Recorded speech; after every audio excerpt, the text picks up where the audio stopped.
I'm going to go to present mode, and can you hear me still? Yes, we can. Lovely. Okay.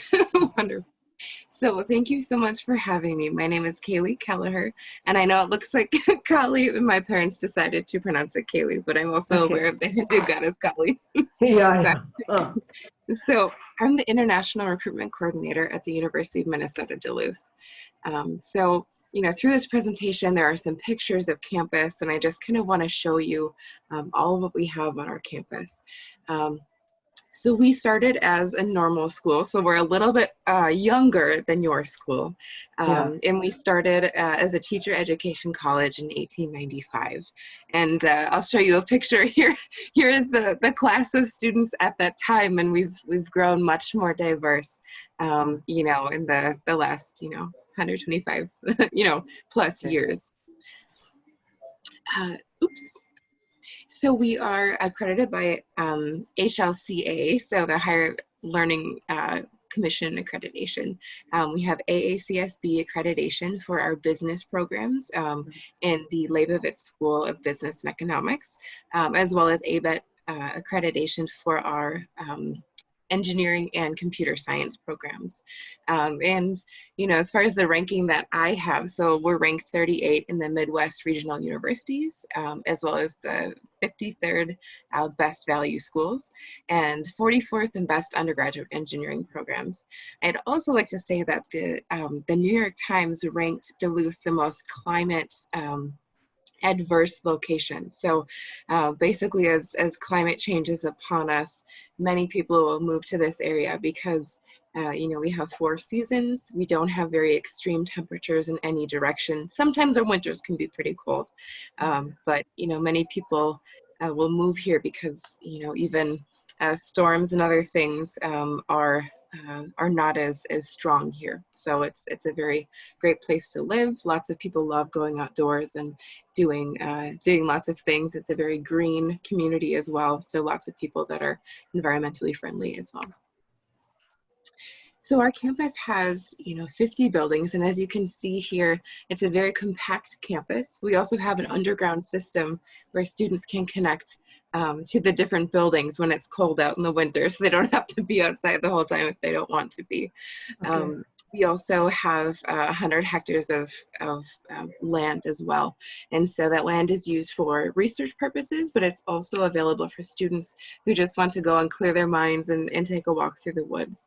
And so there are lots of other activities as well that students can participate in throughout the year. So, in the fall, students can go for, nature hikes and that kind of thing. In the winter, they can do some cross-country skiing, maybe tubing. There's skiing within a 15-minute drive of campus, some downhill skiing. And then just throughout the other seasons, students can go boating and kayaking and canoeing and that kind of thing. So we are also right at the tip of Lake Superior. So if I go back to that last picture, as you can see along the top of the picture, that's Lake Superior. And so, the largest lake in the world by surface area, at least. Yes. Lake Baikal beats us in volume. But what's really beautiful about the lake is that you can look across the lake and you don't see the other end. So it looks like the ocean, essentially, of course, with fresh water. But it's really wonderful to be around water, and I think it's something that's really valuable in our community. I mentioned a lot of the different seasons that students can go out and do activities. You see here just kind of a standard, picture of what you might see in this area. There are lots of, wooded acres, and really, it's really easy to find these types of environments here. You also see some students canoeing on the bottom left. Yes. And so that's a really wonderful experience. There are many rivers and lakes in this area, and so we're really happy about that. Here's a picture of the Swenson College of Science and Engineering, and it's actually in the winter. As you can see, there's some icicles forming there. So we have about 11,000 students. So just about 700 are graduate students, as well as 1,900 faculty and staff. So by the U.S. definition of college or of university sizes, we are a medium-sized institution. So we have quite a bit of money for research. We have a lot of different research institutes on our campus, including the Natural Resources Research Institute, NRRI, the Large Lakes Observatory, and then we have a federally funded Sea Grant. So a lot of our research is based on the local natural resources of Lake Superior and the surrounding area. And, you know, a lot of our students will study different organisms that live within, you know, other streams or that kind of thing, but they'll also do some research on some of the large international vessels that come in through the port of Lake Superior. So they'll conduct studies in ballast water and different things that these ships are bringing in or other organisms that come into our water system. So we also have a University of Minnesota medical school. However, at this time, it doesn't take admission for international students. So medical school, if you have any students who are studying for medical school, you know, we get a lot of inquiries and the process for a medical school to accept international students based on certain immigration regulations is very, very strict. And so we do have many students who are preparing for medical school. And so many students will get their bachelor's degree in some kind of science related degree and then apply to medical school from there. And we have a lot of faculty that student you know, could talk to regarding those next steps. And so it's a great school for students to prepare for medical school. And we also have a College of Pharmacy as well that will accept international students, and we've had many students be successful there. Also, our faculty are doing they're doing lots of great research. They're also working with a lot of undergraduate students, so there are opportunities for those students to get that research and then use that research to apply for graduate school and look at research assistantships and teaching assistantships as well that really help to defray the cost of education at the graduate level. So the percentage these days is about 96% of our students either go on to postgraduate programs or postgraduate programs or join the workforce in their career within 1 year of their education or of completing their education at UMD. And so we're really proud of that. We have a great career services office as well as an international student services office that helps students to apply for, you know, work permission while they're a student, as well as work permission after they're done with their programming and helping them to know what types of jobs are, you know, are available and how that process works in terms of immigration. So we also have, so Brian Kabilka won the Nobel Prize in Chemistry in 2012. So he was a former, you know, former student and professor at UMD. And so there's actually a lecture hall that has a seat that he normally sat in, and it has a plaque. And I've heard that some of our students will get to class maybe half an hour early so they can sit in that one seat. Okay. And they just sit there and study. So it's kind of a fun little story. And here are just some more pictures of our students at work with their faculties or with their faculty mentors and you know, other instructors. So we have our Leibovitz School of Business and Economics. You know, here are some, you know, here's some of the imagery from the buildings themselves. We're trying to make sure that all of our buildings meet a certain green standard. And so you'll see a lot of windows, lots of natural light that students are being surrounded by. And so that's, you know, pretty important to us. And I mentioned that they were accredited by the the business school has AACSB accreditation in their business programs. And I'll show you some of the programs that we have for that specifically. And I resized these, but I'm realizing that in the presentation mode, it's not resizing. So my apologies. Okay. And here are some of the majors that we have. Also, there are lots of opportunities for students to participate with local companies and various banks and that kind of thing. So there's actually this, this type of program where students can manage various funds, stocks and bonds. And so there are local people that will put money into this fund, and those students manage those accounts and they help it to grow. And so it's a really wonderful opportunity. I think it's close to $2 million right now. So it's wonderful to see that they're working with real clients and that, you know, they can talk about those experiences when they go for a job interview. Okay. Oh my goodness. My text is a little funny. Let me know if you have questions on that. But these are It's kind of the 20. numbers. Okay. Okay. Within that college specifically. There are 54 different faculty members. So we also have Swenson College of Science and Engineering, and this is a very large program for our students as well as the business program. And so, you know, again, there are lots of hands-on opportunities for our students. A lot of students choose some type of engineering field, but we also have many other opportunities as well. Let's see. Oops. So some of the things that I'll mention. So we have one thing out of this slide I'd like to talk about is the Blue Heron Research Vessel. So this is a larger boat that was donated to the university for research purposes. So students who are in biology or chemistry or, you know, looking specifically at, you know, perhaps fish biology or something like that, they'll go out on this research vessel and they'll do various types of testing, maybe tagging fish, you know, different things to study those fish. And it's just a really wonderful opportunity for students to get that hands-on experience, you know, working with fish or working with the water samples and really learning those real-world skills. And there are lots of other opportunities within different majors that allow students to not only grapple with the content, but also with the real-world application of what they're learning. And so here's that Blue Heron research vessel. Okay.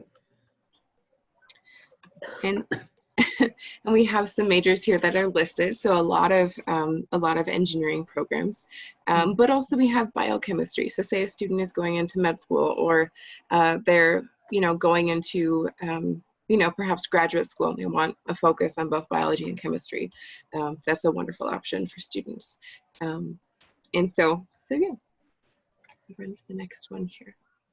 We also have master's degree programs as well that students can continue on into after their bachelor's degree. And students are given more information about that process of applying to graduate school and how to become a competitive graduate student, especially if they're looking for research assistantships and graduate assistantships. And here's just a breakdown of the number of students in that college. And over 180 faculty for Swenson, for SCSE. So it really is a larger college within our university. And then we have our College of Education and Human Service Professions, kind of a mouthful to say. But, you know, a lot of the majors that are, you know, in this field are directly working with people. So a lot of education related fields, as kind of an homage to that Duluth Normal School, to those beginnings, as well as, you know, exercise science, communication science and disorders. And of course, psychology, we have a lot of inquiries about psychology and social work as well. And so there are lots of those programs. As far as teaching, you know, a student would need to look at kind of those teaching requirements back in India so they could, you know, earn a degree in the US. And if they wanted to teach in the US for a while, they could get that credentialing, and then they'd have to look at what the requirements were back home in India to apply that teaching degree to teach. We also have a College of Liberal Arts, so it's actually merging with our college or School of Fine Arts and our College of Liberal Arts. And so they're actually coming together and they're going to become one large college on our campus. And so here are some of the majors that our students can choose within CLA. You know, cultural entrepreneurship is a really big one that students have been choosing. So they want to apply culture to some kind of business model. And so with the globalization of our world, it's just a really timely major that students can choose. As well as, you know, there are some other language majors as well, and many students will choose to double major. So they'll choose, you know, they might choose a language, but they'll also choose some kind of business related field or something like that. And I mentioned our School of Fine Arts, so they are merging, and so it's not official yet, but they will be merging soon. And here are some other types of majors that students can choose. A lot of music related types of performing arts. And here are some of the universities that our students have gone on to for graduate school. And so I have one Okay. other right here. Okay. And I can send this to you as well, Asma. Yeah, okay. All right. And that's pretty Mm. much all I have for the moment. And I'd love to hear about Dally College. Yeah, Dally College is, thank you for this presentation. And I'll keep my questions for the end because I would certainly like to ask about the fee structure and their eligibility requirements for various courses. Like, would it be Sure. uh, because I have one batch of A levels and the Okay. other is CBSE. So Dally College is Sure. we are celebrating 150 years this year. So it's Wow. 150 Congratulations. year, yes, 150-year-old school. So though at the moment which was our 150th year, but it's all locked down at the moment. And we Okay. Sure. offer central curriculum, that is our national curriculum, which is the CBSE. And Sure. we also have A levels, one batch of IGCSE and A levels. And majority of these students look at US or Canada or any other country. Now they are exploring Europe as well. So, and Sure. US is the major chunk, where major chunk of our students go to US for higher education, the ones who are doing A levels, and some of them from CBSE as well. And engineering is one part where the children are going to study, and business, because we are in a business town. Like Indore is a town which has more of business families. It Sure. is closer to Mumbai. So we call it the mini Mumbai because Mumbai is known as to be our, I think you may have heard of the Mumbai as one of our metropolitan where most of the Mhm. business is there happening. So we are very close to Mumbai. So as a result, more business. And in our school also, we have majority of the students in the business class, studying Okay. business and economics and accounts. So they go in for a BBA. And then, yes, we offer psychology also to our students, as well as very few medical, and then engineering. So the students who are going abroad from our school are the ones who are going to study engineering, and the others who are studying business and economics. Okay. Wonderful. Yeah, and we have both girls, boys, girls also doing very well. It's a Lovely. I co-ed. love to see that. Yes, it's a co-ed school. So children are doing very well there. And as she mentioned, we are a part of Round Square, meaning we do offer a lot of international collaboration. Even in our school from class 10 onwards, students are allowed to go on for exchanges to the Round Square schools. Round Square is an organization which was instituted by Kurt Hahn from UK. And from there it has spread. It's basically working around 6 ideals and favoring internationalism, democracy, adventure, and social service. So Sure. our children are used to a lot of things, and then they do go abroad for, like, they go to US, Canada, Australia, and they stay there at times for 6 weeks. And some students have been outside for even 1 year. So they experience the culture there. It's basically to promote intercultural learning. Wow. Yeah, so Round Square is one such area where our students are exposed to culture and learning outside.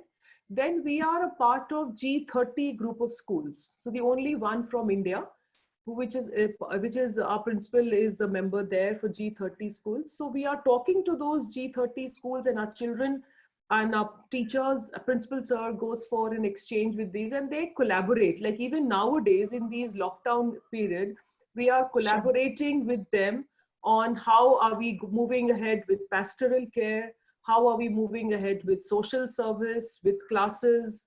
And so a lot of collaboration is happening between these 30 schools all over the world. Some schools from Canada, some from UK, Australia. Uh, so these schools, so the collaboration, social service are key features over here in our school. Wonderful. Well, thank you so much for sharing that. That's great to hear. I also saw that do you have AFS exchange programs as well? Yeah, we have AFS exchange programs. So of late, I think past 1 year, none of the children have been applying and going, but earlier Sure. some students have been a part of this AFS. Yes. Oh, that's wonderful. Yeah. I've known many people that have Okay. participated in that program and it AFS was program. life-changing Yeah. for them. So Yeah. that's great. That's true. And in the school, we also have a whole lot of clubs and societies, right? We have around 30 clubs for the children, and all the children have to take part in one or the other club. Then we Okay. have been promoting amongst the children inter-house music, Western music, Indian music, Sure. dance, drama.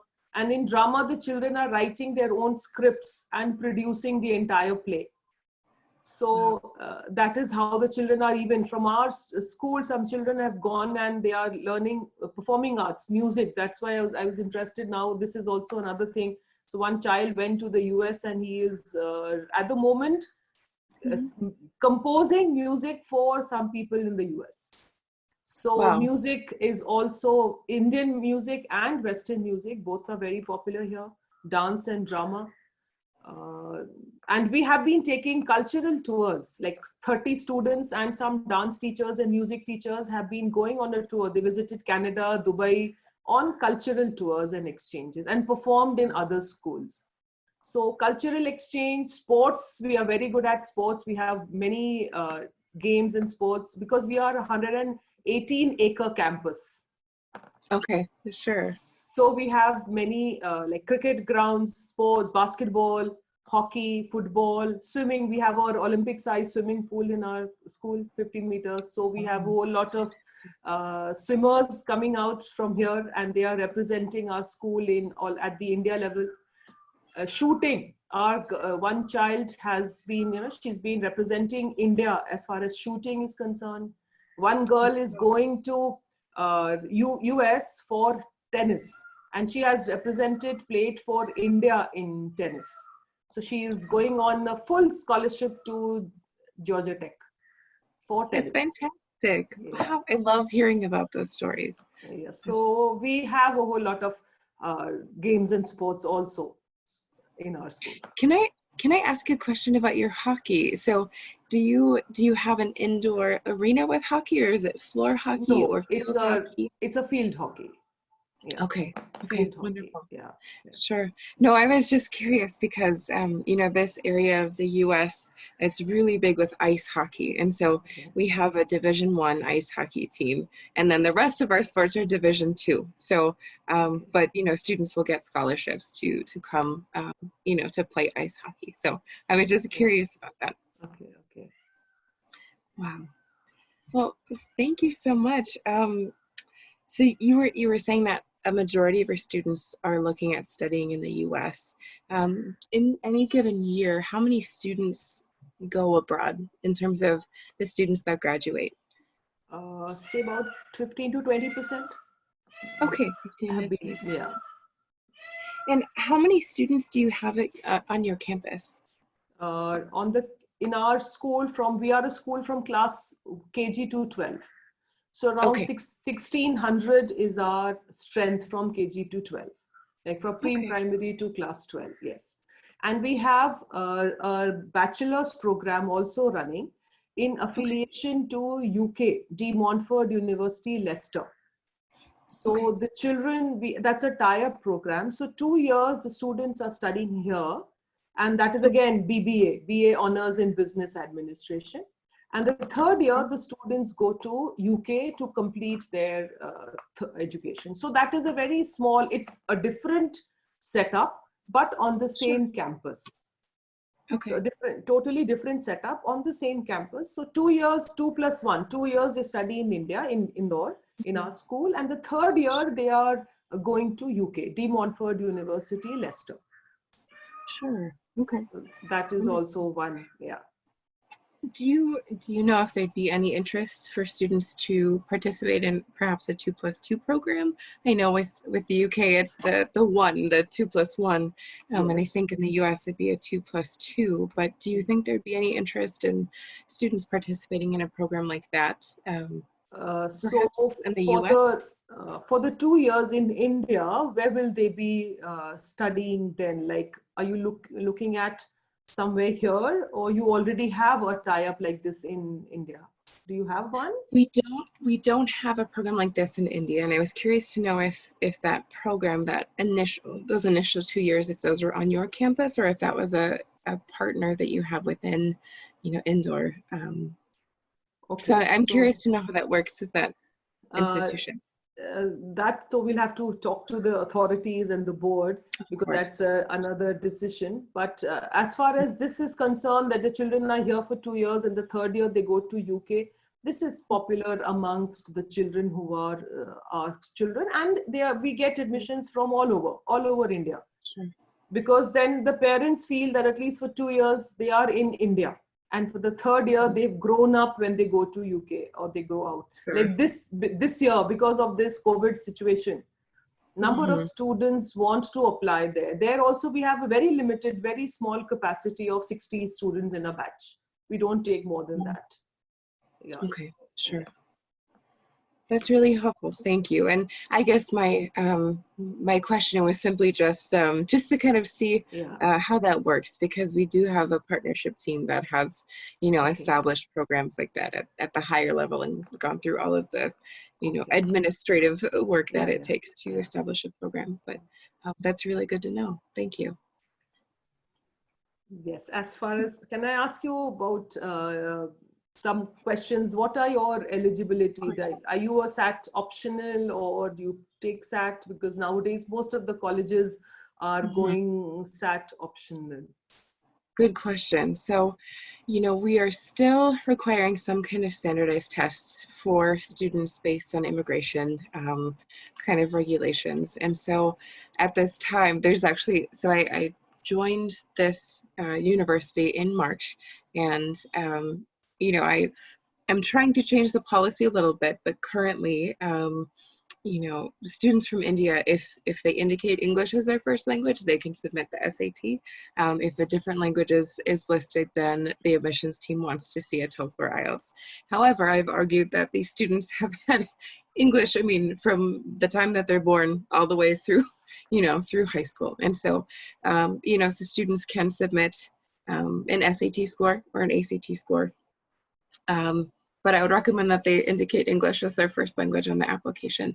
Otherwise, students are able to submit a Duolingo, IELTS, or TOEFL score. And so, so I'm trying to get that to change within the administration, within admissions. But students will need to submit one type of score. So, however, if students are having a hard time taking the SAT because of COVID-19, please let me know and I will advocate on their behalf for them. And so I'm hoping that with COVID-19, we can be a little more flexible with taking tests. However, on the domestic student side, tests are optional because it doesn't relate to their immigration status or anything like that. And so our admissions office is very strict about that kind of thing, just to make sure that there's some kind of standardized test as included for that student with their visa interview. So, so I feel bad saying that students need to submit, a TOEFL, IELTS, or Duolingo. However, that's currently how our policy is. I'm hoping it will change soon. And what type of SAT score usually is required? Like, what is the requirement? Like, generally, which score students are accepted? That's a really good question. And since I started at the end of March, I'm not actually sure. I haven't, I need to find out. SAT scores for native speakers. So I can't tell you a range yet, but I will inquire and let you know. So I'll send you an email after our session Yeah. today. Yes, that's okay. And you said there's a master's degree. So do the students get admitted to a combined degree program as well? Like it's a bachelor and a master's for 5 years or so, or they have to apply separately for the master's degree after they've completed their graduation? Sure. Generally, students will apply for the bachelor's degree, and then they will apply for the master's degree after that. The master's degree programs are generally 2 years. I know there is one accelerated program for 1 year, and I believe it's business related. Okay.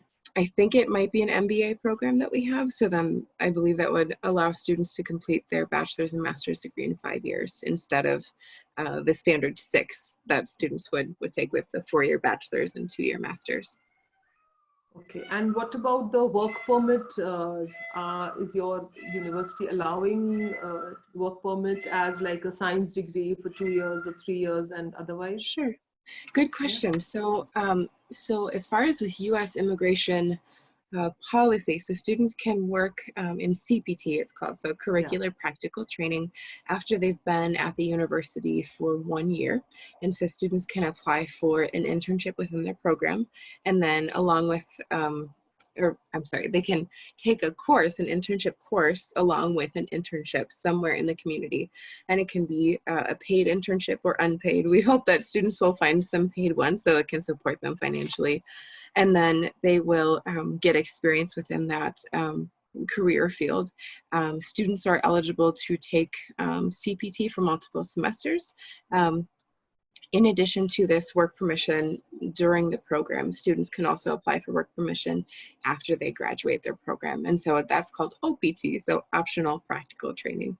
And so these students will apply for that, that work permission in their last semester of being a student. And sometimes that application process through USCIS, so that can take 3 to 4 months. And so students request a time when that work permission will start, and then they will be sent their work permission card. And they generally can have 1 year of work permission. However, students who are in the STEM fields and are in a field that's recognized as being a STEM field by USCIS will be eligible for an additional extension of 2 years. And so those students can work for 3 years. And kind of the policy behind that is that if a student has found a position within a company in that first year, if that company says, wow, we really want to keep this student, we want to apply for an H-1B for this student. And generally the acceptance rate for an H-1B application is about 1 in 3. And so the idea behind that additional 2-year extension is that with those 3 years, the student is most likely going to get an H-1B during that time, in those 3 years, if the chance is 1 in 3. But yeah, so that's a really great option for a lot of the engineering students and computer science students and that kind of thing. However, students can get H-1Bs in different career fields as well. It's just a little harder if they have 1 year of that work permission. And so, but it's not impossible. Also, students will choose to go on to graduate school or further their education so they can become a professor. So there's no cap on H-1Bs for professors. So if the university requests an H-1B, there's no cap on that process currently. And of course, there have been discussions about lots of things with immigration, but we have a lot of people advocating on behalf of international students. So actually, our university participated in the lawsuit against the US government for making different policies that were more discriminatory towards students. So we're quite happy to fight on behalf of students, just to make sure that they have an equitable chance for success within our universities and beyond. Because that is a question, what will be the government going to do in future about? Oh, I know. It's so strange because, there are the port of entry officials and the people that are very, very strict and looking for certain things. And once they cross into the borders, all of these international educators are just so happy that students are there and are supporting students. But it is kind of a scary world right now with things that are going on and policies that are being made. It's, I think with the current administration, the ethnocentricity that emanates from words and actions it's really damaging to the U.S. and to the people in the U.S. and the diversity and I just it's really unfortunate, and all we can say is, well, continue to call your senators and call people that can enact change, and continue supporting the students that are here because they're in need of it even more. And just continue to look toward the future and make connections like we're doing now, and just inform others that there exist Americans who support international students and desire to bring them to their communities so we can learn from them and they can learn from us, and hopefully that exchange continues, just indefinitely. So yes. How many Indian students do you have? Like, are there some students from India at UMD? Yes, there are students from India at UMD, primarily I can't give you a number, but, I can say that, in the past, a lot of students were coming to the US at the graduate level. And so our undergraduate and graduate, international divisions are separate. And so we do a lot of our recruitment at the undergraduate level. And so what I'm trying to do is I'm trying to encourage more Indian students to come at the bachelor's degree level. And I know that, of course, students are coming. We just needed to find the right schools that, that we're looking to send their students to an institution like ours. And so so I can't tell you the amount of students that we have right now, I'm sorry. But, we do have quite a few students from many different countries. Over 50 different countries are represented on campus. And I believe about 240 students, but I'm not sure how many there will be on campus this semester. So various students have returned home and will be taking courses online from home. So their advisors are working to get them in the courses and things. But yeah, so it's just a very diverse community. We have a really wonderful international student services team that connects students to, events and just to make sure students are able to share their culture with others. And there's a Diwali festival and, just some different things that help students to feel that sense of, connection to home. The food will never be, the same, of course, as their mother's cooking or grandmother's cooking, but it's just another way for students to really take in each other's culture and learn from one another. Can you throw some light on the fee structure of Sure. Yeah. Of course. Yeah. I'll actually send a link to this chat, but I'll also send you an email with additional information. But I can do that right now, and it'll just be really fast.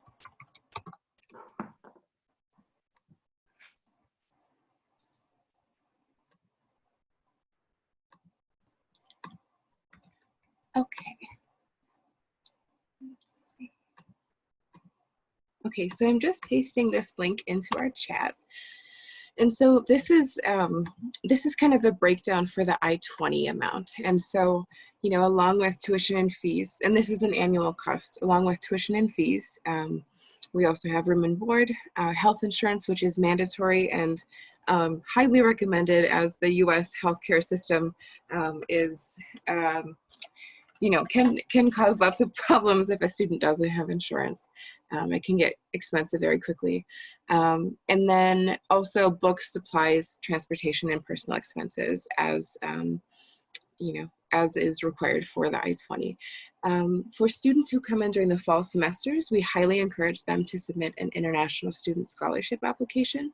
And so these scholarships are awarded and are up to $6,000 annually for students to defray the cost of their tuition and that kind of thing. So it's a very competitive scholarship application, and students are evaluated on their GPA as well as their commitment to service learning and academic, participation on campus, in different clubs and events and different kinds of things, which it sounds like your students would be very well suited for. Yes. So, so I'd highly recommend that students submit that application. Generally, that the timeline for that would be, students must submit all of their application materials and be admitted by March 1st. And so I would recommend that students submit all of their documents by February 1st to be considered for that award. In addition, we have a new scholarship that's kind of just a little scholarship to help students who complete their applications early. And so if a student applies by October 1st and just submits the application, and then if they complete their application with all materials by, I think it's February 1st, but I would recommend the middle of January just to make sure. Then they would receive a $500 one-time scholarship for their first semester. And so that's just an added incentive for students to apply by October 1st and then complete all of their application by the middle of January. Okay. So the scholarship they have to apply separately, or is it related Yes. to their need-based, that way that scholarship is it there? Sure. And another question, are you on Common App, listed on Common App? So will the We are. children apply? Okay. Yes, so we are on Common App. And as far as the application, or as far as the scholarship itself, it is merit-based. And so as far as any need-based scholarships, we currently don't have those for students who are incoming students. However, you know, there are some additional opportunities for students to talk to the International Student Services Office, say their finances have changed, or, you know, due to some unforeseen circumstance or something, you know, their finances have changed. I would encourage them to talk to the International Student Services Office, because sometimes there are some additional funds that students can apply for, in addition to departmental scholarships. So students who come in during the fall 2021 semester, they'll be able to apply for scholarships within their department in the following semester, and they would be notified during that semester, and then the award would be applied the coming fall. So a year after they enter the university. Any students who enter in the spring, however, many times they'll need to wait until the following spring to apply, and then it gets applied in the fall semester. So so it's a little harder for incoming spring students. But yeah, so it all kind of depends on the department that the student is going into, as well as the funds that are available. And there are certain scholarships that are need-based. And so the only problem is that FAFSA is used for that process. And so FAFSA is that application that domestic students file to show their need. And so I'm trying to work on a process of having the committee accept other types of need-based eligibility, or showing that a student is eligible for those things. And so we will see how far I get with that. But I always want to advocate for international students and whatever their financial needs may be. So because our children don't fill up the FAFSA, they fill up the CSS yes. profile. Okay. The CSS profile is filled by our students if they're applying for any scholarship. So, and that is through College Board only, that they are submitting CSS Sure. to some. Yeah. Sure. Okay. Well, that's good to know. And I think, you know, that's what I've seen before from students who are submitting that. And so I think that'd be a really wonderful way for students to show their economic need or financial need. Yeah.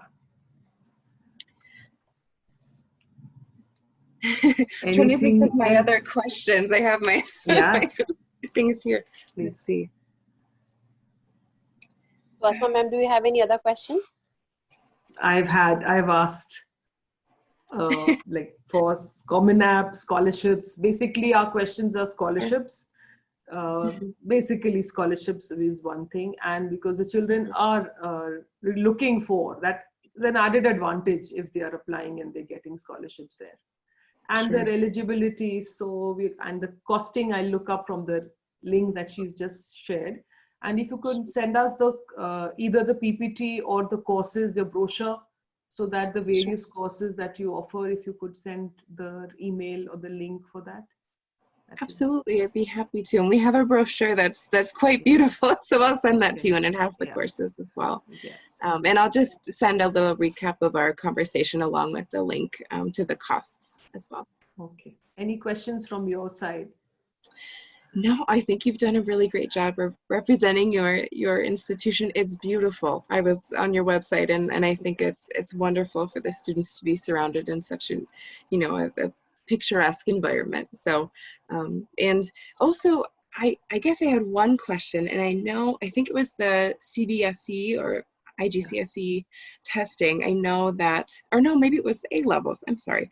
I know that the predicted scores were quite elevated from actual scores. Did you find that your students were feeling really, in the same way in terms of the scores that they received?